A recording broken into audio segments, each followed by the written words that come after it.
tem palha não. Olha só, não tem pandeiro mais. Parou a guitarra, a bateria. E eu tô vendo lá no samba. Aí, Surai.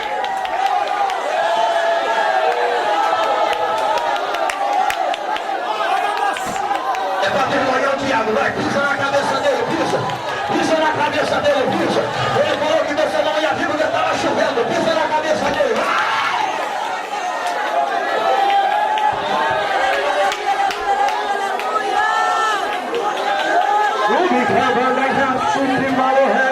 Nós somos de Deus ali, pastor Marcos, pastor, aleluia, vem aqui uma água aqui, ó, vem aqui, bebe aqui, ó, pastor Marcos, pastor, vem, tem uma água aqui, meus casos de Deus aqui.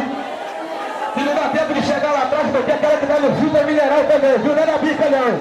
Mas é porque não dá tempo de chegar lá atrás, então bebe aí. Quem encontrou o livro dos Juízes, capítulo 13, diga amém. Amém. Diz assim a palavra de Deus, versículo 1 ao versículo 3. Tendo os filhos de Israel tornado a fazer o que era mal perante o Senhor, este os entregou nas mãos dos filisteus por 40 anos. Havia um homem de Zorá, da linhagem de Dan, chamado Manoá, cuja mulher era estéril e não tinha filhos. Apareceu o anjo do Senhor a esta mulher e lhe disse: eis que és estéril e nunca tiveste filho, porém conceberás e darás à luz a um filho. Deixa eu ler o versículo 3 novamente. Volte os seus olhos para este versículo. Apareceu o anjo do Senhor a esta mulher e lhe disse: eis que és estéril e nunca tiveste filho, porém conceberás e darás à luz a um filho. Se assente adorando o nome do Senhor. Bendito seja o nome do Eterno. Meus queridos irmãos, para essa noite, para este encerramento deste congresso, o bendito Espírito Santo nos iluminou a apregoar uma mensagem que fosse direcionada àqueles que desejam uma resposta de Deus esta noite. E lemos para essa noite o livro dos Juízes. Quando nós desfrutamos deste livro, compreendemos que Juízes possui a sua autoria indefinida. Mas alguns teólogos afirmam que Samuel escreve este livro. Vejamos então que o período que vai do ano 1050 a 1000 antes de Cristo é o período em que este livro é descrito, e a Bíblia vai nos mostrar que a inscrição deste livro compele um período que vai da morte de Josué até a primeira instituição dos monarcas. Vejamos então que, diferente dos demais livros, Juízes, ele vai significar um momento em que Deus não vai levantar profetas nem monarcas, mas Deus vai levantar pessoas comuns, não pertencentes a nobres nascimentos, mas pessoas comuns, e que possuem sobre si uma obra extraordinária. Aqueles que já leram Juízes capítulo 6 vão entender que Gideão foi levantado por Deus de uma forma extraordinária. Era o menor da sua casa, o menor da sua tribo, mas Deus o levantou com uma obra extraordinária. Vejamos que, como ele, Deus levanta Eudes, Jefté, Débora e tantos outros juízes com o intuito de julgar a causa de Israel. A Bíblia, no capítulo de número 13, vai demonstrar de uma forma muito clara: tendo os filhos de Israel tornado a fazer o que era mal perante o Senhor, Deus entregou os filhos de Israel nas mãos dos filisteus por 40 longos anos.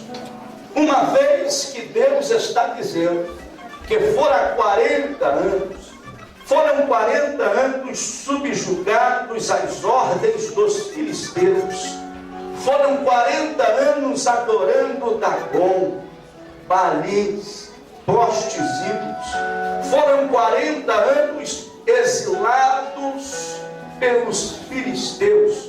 E a Bíblia vai nos mostrar que no fim de 40 anos, Deus, ele vai passear pela tribo de Dan, e numa região chamada Zorá, Deus vai encontrar um homem, por nome de Manoá, uma mulher, que a Bíblia não registra o seu nome, ou seja, uma família comum.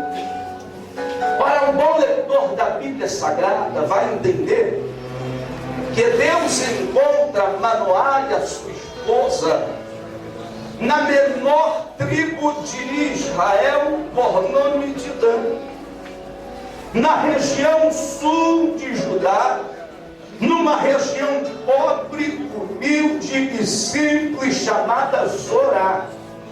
Deus não encontra esta família nas regiões de Jerusalém. Deus não encontra esta família numa região em que possui autoridades, sacerdotes, monarcas, mas Deus encontra esta família numa pequenina tribo e numa região muito pobre. A Bíblia diz que esta mulher, ela era estéril, e uma vez sendo estéril, estava sobre si um karma, uma maldição, estava sobre si um preconceito por parte da sociedade, que não admitia numa família existir uma mulher que não poderia ter a bênção de gerar filhos. Prova disso o que acontece com Ana, que durante um grande período foi arrazoada por Penina, ambas mulheres de Eucana, até que o Senhor Deus abençoou a Ana. Veja então, irmãos, que o versículo de número 2 vai demonstrar que a família era uma família simples, comum, que vivia um problema de crise existencial por ter a mulher de Manoá não poder gerar filhos. O versículo de número 3 vai dizer a intenção de Deus em participar daquela história. E a Bíblia diz: apareceu o anjo do Senhor ao marido? Não, a mulher. Ele diz: eis que és estéril e nunca geraste filho. Ponto e vírgula.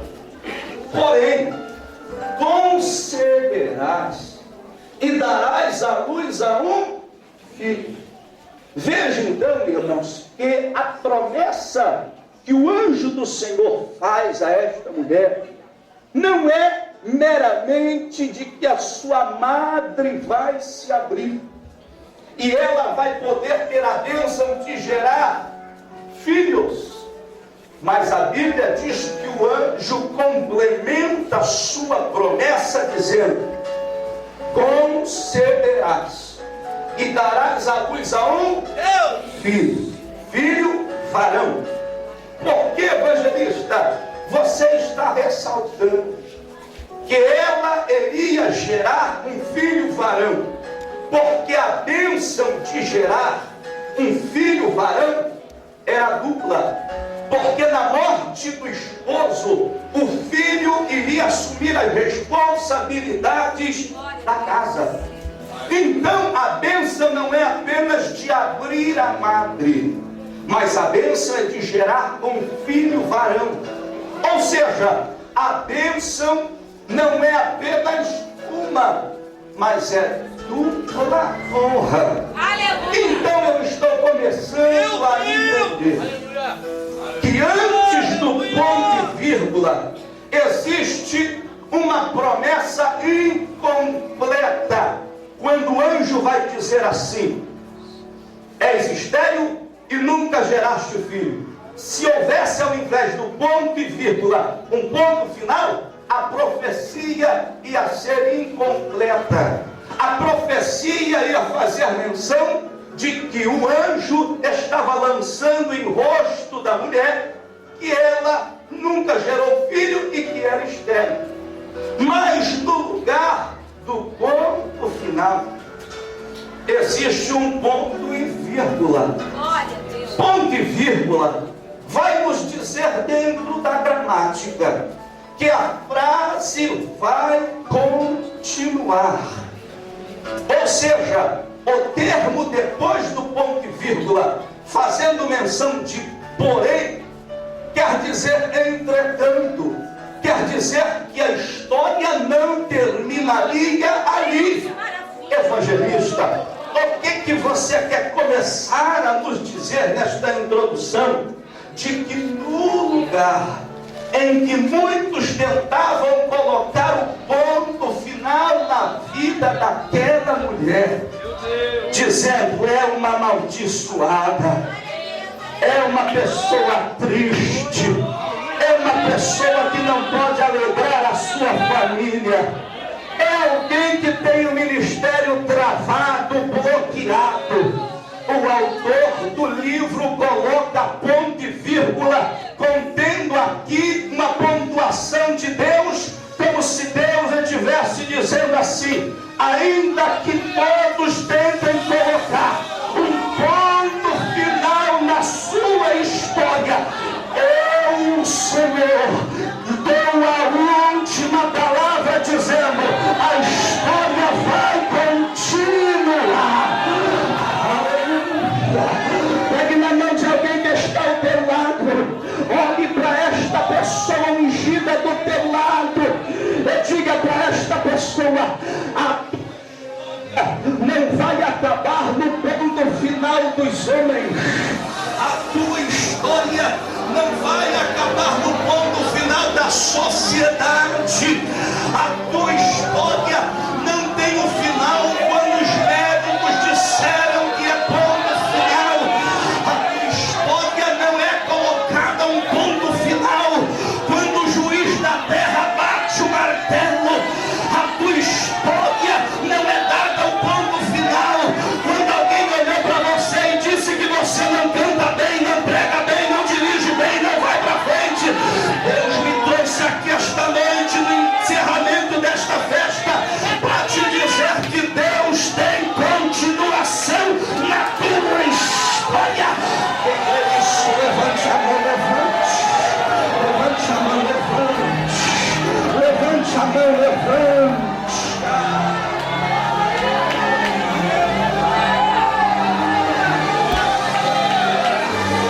Tem muita gente, eu vou começar a liberar.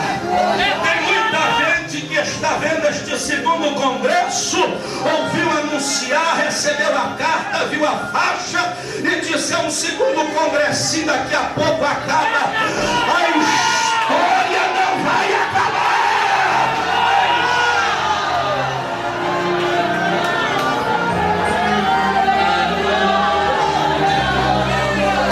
Vem comigo na palavra. A Bíblia vai dizer que a promessa que o anjo do Senhor fez à mulher complementou e encheu o seu coração de alegria final. Ela era estéril e nunca poderia poderia gerar. E o anjo prometeu exatamente o que ela precisava ouvir. Mas se você estiver com a sua Bíblia aberta, volte os seus olhos ao versículo 4, porque você e nós vamos entender esta noite que a promessa que o anjo fizera à mulher é recheado de regras a ser cumpridas.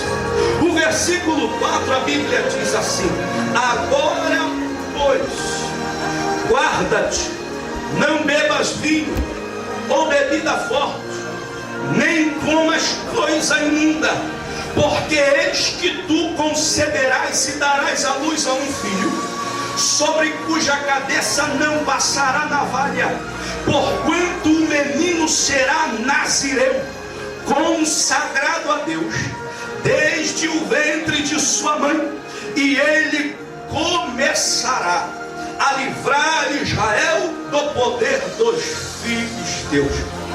Olha para cá agora.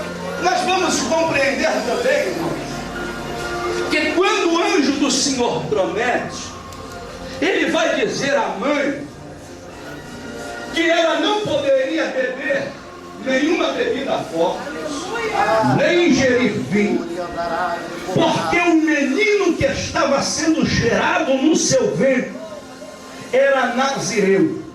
Evangelista, o que quer dizer nazireu? Consagrado, separado por Deus para um propósito pré-estabelecido. Se você conferir conosco Números capítulo 6, você vai entender que nazireu é um voto feito sobre o homem ou sobre a mulher.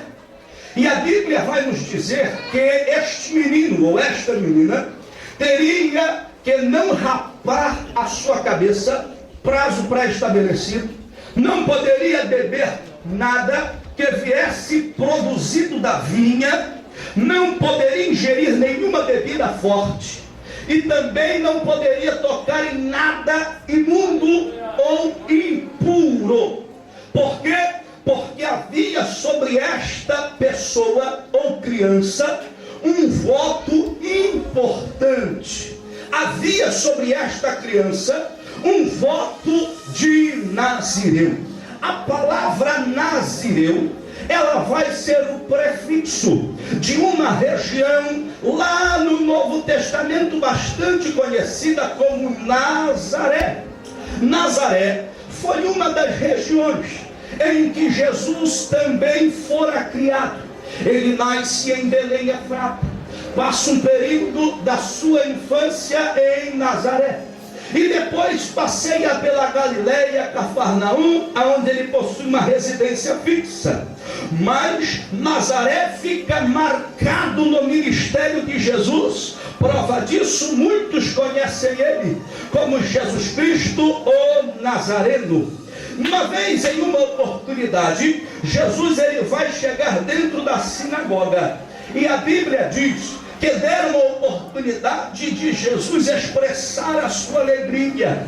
Ele vai desenrolar o rolo do profeta Isaías e vai fazer menção deste rolo, dizendo: o Espírito do Senhor está sobre mim, porque ele me ungiu a pregar boas novas aos quebrantados e declarar o ano aceitável do Senhor. Pois bem, dentro desta mesma sinagoga havia uma plateia de nazarenos, vizinhos de Jesus.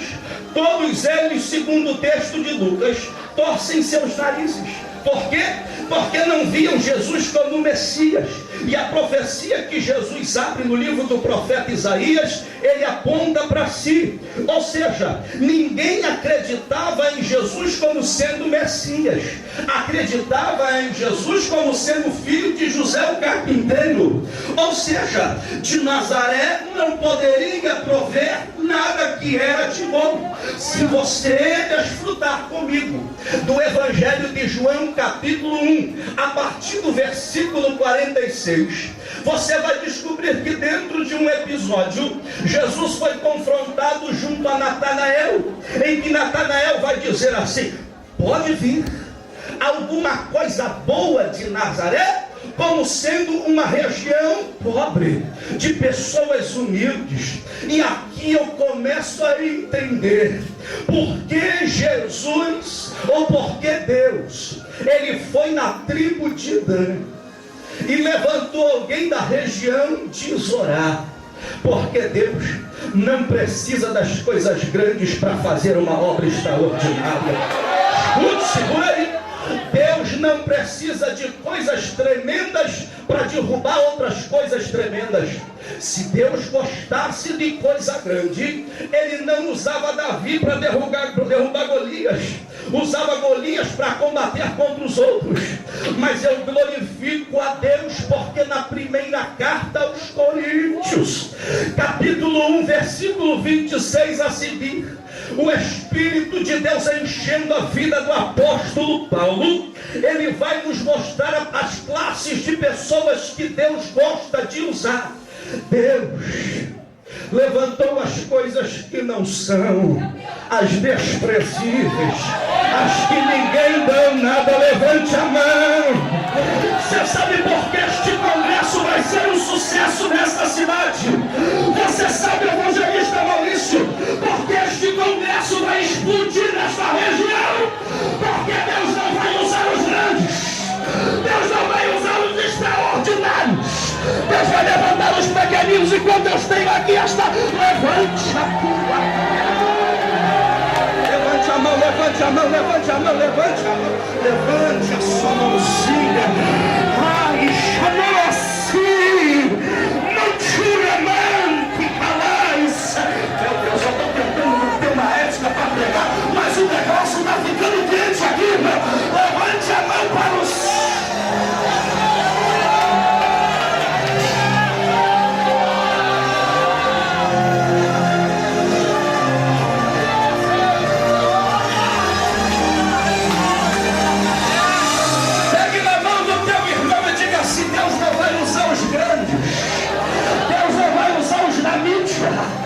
Deus vai tirar quem está grande para colocar os pecadores.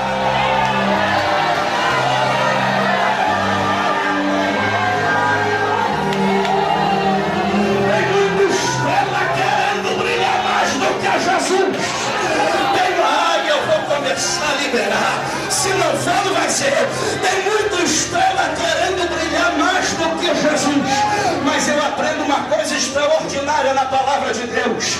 Quando a estrela foi guiar os magos até onde estava o menino, o que me chama a atenção é que aquela estrela estava conduzindo os reis magos até onde estava o menino Jesus. O menino Jesus, ele nasce numa manjedoura, envolto, aleluia, num lugar em que ninguém esperava que ele nascesse. Mas o que me chama a atenção é que quando aquela estrela, ela conduz aonde está o menino, os magos não ficaram vislumbrados pelo brilho da estrela. Sabe por quê? Porque o alvo não era a estrela, o alvo era o menino. Tem muita estrela.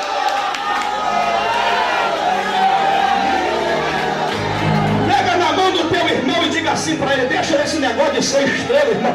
É melhor ser servo, é melhor servir, é melhor servir. Levante a mão.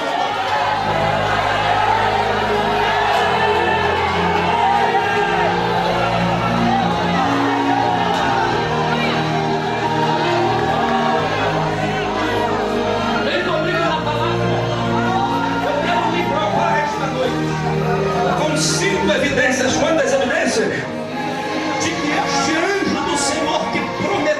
Esta mulher, que ela iria gerar um filho, não era um anjo que fora levar uma mensagem apenas, mas é a personificação teofânica de Jesus Cristo. Primeira evidência está no versículo de número 3, quando a Bíblia diz que apareceu o anjo do Senhor. A Bíblia diz: apareceu o anjo do Senhor. Anjo do Senhor aqui está com letra maiúscula. É todas as vezes que anjo do Senhor começa no Velho Testamento com letra maiúscula, me mostra que este anjo do Senhor é a personificação teofânica, é uma aparição teofânica de Jesus Cristo. Ou seja, quem promete para esta mulher que ela vai gerar um filho, um menino, não é meramente o anjo, mas Jesus Cristo. Aonde está a outra evidência, evangelista? Eu vou lhe provar. A próxima evidência está no versículo de número 11. E se você estiver com a sua Bíblia em mãos, eu faço questão que você abra a tua Bíblia para vislumbrar este versículo tremendo. Eu estou tranquilo pregando a palavra. Eu quero que você coma e deguste bem tranquilo, para daqui a pouco a festa do Pentecoste acontecer. Escute, versículo de número 11, a Bíblia diz assim: então se levantou Manoá e seguiu a sua mulher, e tendo chegado ao homem, lhe disse: és tu o que falaste a esta mulher? E ele respondeu: sou, eu sou. Escute uma coisa, eu sou aqui faz menção também de um dos nomes correlacionados ao nosso Deus, que é quando conversando com Moisés, a Bíblia vai dizer que Moisés agora, conversando e dialogando com o Senhor, dizendo: Deus, eu não posso ir até Faraó e arrebatar das mãos dele a nação de Israel. Aí Deus diz assim: vai, porque eu serei com a sua boca e te direi o que há de falar, e diga para ele que o grande eu sou te enviou. Ou seja, eu sou vai nos mostrar dentro do hebraico um termo ou uma frase: eu sou aquilo que você precisa que eu seja. Ou seja, quando você recebe a visita do eu sou sobre a tua vida ou sobre o teu ministério, ele é naquele exato momento o que você precisa que ele seja. Ou seja, a segunda evidência é de que ele tem o nome de eu sou. A terceira evidência está no versículo de número 16. A Bíblia diz assim: porém o anjo do Senhor disse a Manoá: ainda que me detenhas, não comerei de teu pão, mas se preparares o holocausto, ofereça ao Senhor. Olhe para cá, vejamos então que o anjo do Senhor faz uma proposta para Manoá: eu não vou comer do seu pão, porque anjo não come pão, muito mais Jesus. Mas a Bíblia diz aqui